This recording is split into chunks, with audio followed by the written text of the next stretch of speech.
Melihat bayangan hitam yang mendekatinya, Hongjo langsung berusaha untuk pergi dari sana. Napasnya sudah ngos-ngosan. Lalu tiba-tiba seseorang menangkapnya dari belakang dan lampu kembali menyala. Untung saja orang tersebut adalah Jae-kyung yang langsung membawa Hongjo pergi dari sana.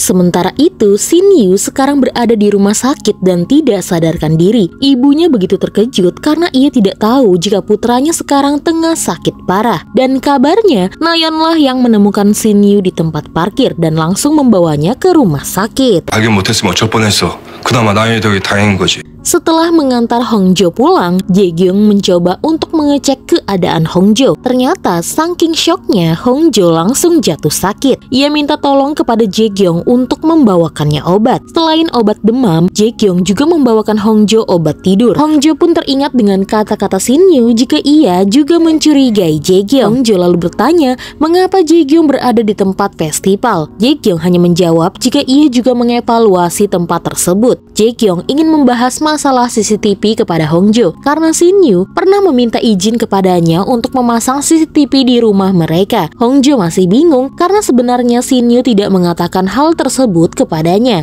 Jae-kyung kesal karena Shin-yu terlalu mencemaskan Hongjo, padahal ada dirinya di lantai bawah. Ia ingin Hongjo memberitahunya jika Hongjo butuh bantuan. 내일 아침에도 안 좋으면 남은 약 꼭 챙겨 먹어요. Malam harinya, Hongjo tidak bisa tidur karena tiba-tiba lampu di rumahnya mati. Ia mencoba untuk keluar kamar dan mengecek lampu di rumahnya. Namun, tiba-tiba ada seseorang di balik jendela rumahnya. Ia bergegas masuk ke dalam kamar, dan di depan jendela kamarnya juga terlihat ada seseorang. Hongjo kemudian memberanikan diri untuk melihat siapakah orang yang di balik jendelanya. Dan betapa terkejutnya dia karena itu adalah boneka jerami bernamakan Shin-yu yang pernah ia temukan di dalam hutan. Dan ternyata itu semua hanyalah mimpi buruk Hongjo saja. Untungnya Hongjo sudah sembuh dan bisa kembali bekerja. Ia khawatir dengan Shin-yu yang masih cuti sakit dan penasaran sebenarnya Shin-yu sakit apa. Ia mencoba mengirim pesan namun tidak ada balasan. Justru yang mengirimnya pesan adalah Jae-kyung yang menanyakan keadaan Hongjo. Namun bukannya senang, Hongjo tetap menunggu balasan pesan dari Shin-yu. Tiba-tiba ia melihat jika pesan-pesannya akhirnya dibaca oleh Shin-yu. Shin-yu akhirnya sadar setelah 2 hari tidak sadarkan diri. 게 엄마 아빠도 아니고 이 휴대폰이야? Hongjo dan Shin-yu pun akhirnya bertemu di rumah sakit. Shin-yu heran mengapa Hongjo mengiriminya banyak pesan, padahal Hongjo sendiri yang meminta untuk saling tukar pesan lewat email saja. Hongjo lalu berkata jika semua itu ada pengecualiannya, apalagi sekarang Shin-yu sedang sakit dan tidak mungkin menanyakan keadaan Shin-yu lewat email. Hongjo lalu bertanya bagaimana keadaan Shin-yu dan Shin-yu sedang sakit apa. Shin-yu lalu menjawab jika ia sedang kedinginan dan ingin dipeluk Hongjo sambil merebahkan kepala di bahu Hongjo. Tentu saja Hongjo langsung mendorong kepala Shin-yu untuk segera jauh-jauh dari dirinya.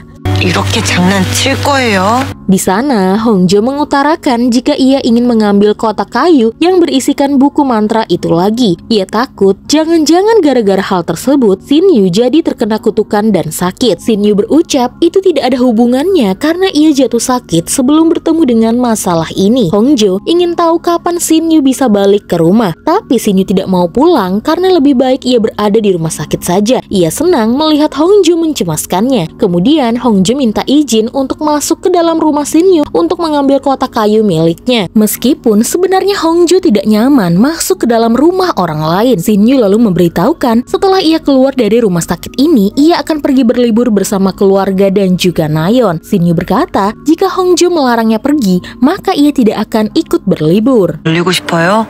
들어가요 빨리. Sayangnya, kebersamaan mereka berdua dipoto oleh seseorang yang mengintai mereka. Orang tersebut ternyata adalah suruhan Nayeon sendiri. Nayeon menyuruh orang itu untuk segera berhenti memotret karena ia akan segera mengurus hal ini. Ia lalu mengunjungi Shin-yu di rumah sakit dan berpura-pura tidak terjadi apa-apa. Ia lalu mengingatkan Shin-yu pada liburan keluarga mereka. Dan pada saat itu, ia juga membawakan bubur untuk mereka makan berdua. Shin-yu bingung apa yang harus ia lakukan pada hubungannya dengan Nayeon. 같이 먹으려고 나도 저녁 안 먹었어. Hongjo setelah membawa kotak kayu dan buku mantra itu kembali kepadanya, ia lalu bertanya kepada nenek dukun tentang mantra kutukan yang mungkin diterima oleh Shin-yu. Mereka pun memutuskan untuk melakukan serangkaian ritual pengusir bala untuk membantu Shin-yu lagi. Sementara itu, diam-diam ternyata Nayeon dan Pak Na bekerja sama. Entah apa yang sebenarnya mereka berdua lakukan, tapi yang jelas Nayeon membawakan baju entah milik siapa, yang kemungkinan besar itu adalah milik Shin-yu, dan Pak Na seperti orang mesum mengelus-ngelus baju tersebut. Mereka berdua punya rencana masing-masing dan sepertinya ini menyangkut Hongjo atau Shin-yu. Entah mengapa Nayeon bisa berurusan dengan Pak Na. 지금까지 가 시켜서 한 것 같아?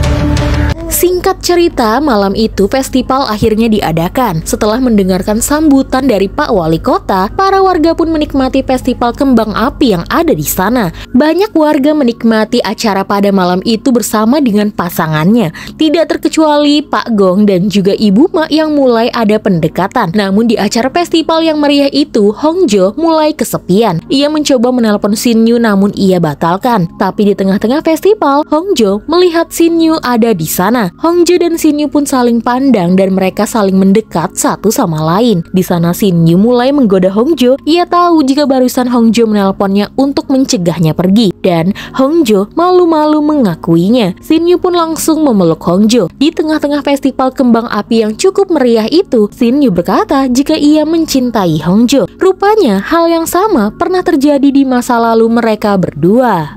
도망가자. 어디든. Pada zaman dahulu, di rumah dukun yang disebut dengan syaman, ada orang yang membuang mayat seorang anak perempuan. Namun setelah syaman itu cek, ternyata anak perempuan itu masih hidup dan ia diberi nama Engcho. Engcho adalah penulis buku mantra yang sekarang dipegang oleh Hongjo. Lalu di sebuah rumah bangsawan, anak laki-laki sedang bersedih karena ibunya telah meninggal. Selama ibunya sakit, ia tidak bisa mengunjungi ibunya karena sakitnya terlalu parah dan takutnya ia tertular. Ia pun berlari ke padang dan menangis di sana. Kemudian Engcho pun datang menghampiri anak laki-laki tersebut untuk tidak menangis lagi. Engcho berucap ini semua karena anak laki-laki itu tidak pernah belajar. Ia tidak pernah membuka buku pelajarannya. Jadi ia belum pernah melihat surat dari ibunya yang diselipkan di dalam buku tersebut. Mendengar kata-kata Engcho, anak itu pun langsung mencari buku pelajarannya. Di sana ia benar-benar menemukan surat dari ibunya. Dengan perasaan yang terluka, ibunya meminta maaf karena tidak mengizinkan siapapun untuk menemuinya saat ia sakit. Terlebih itu adalah putra yang amat ia rindukan. Namun ibunya sangat bahagia karena pernah melewatkan waktu-waktu bersama dengan putranya. Pada satu waktu, anak laki-laki yang bernama Jang Mujin itu bertemu lagi dengan Engcho. Meskipun sebenarnya mereka dari kalangan yang berbeda, Mujin yang bangsawan selalu menemui Engcho yang orang biasa dan bermain bersama. Ia tahu Engcho bisa meramal dan kadang meminta untuk diramal. Kadang-kadang Engcho tahu apa yang akan terjadi. Namun jika hal tersebut buruk, Engcho tidak memberitahukannya kepada Mujin. 아니요, 크게 되실 것 같습니다. Sampai akhirnya Mujin dan Engcho telah tumbuh dewasa. Mujin lalu menggoda Engcho. Di sana ia bertanya apa Engcho bisa meramal dirinya sendiri. Engcho lalu berkata tentu saja ia tidak bisa melakukannya. Tiba-tiba Mujin mendekat dan mencium kening Engcho. Pipi Engcho langsung bersemu merah yang membuat Shin-yu semakin ingin memiliki Engcho seutuhnya.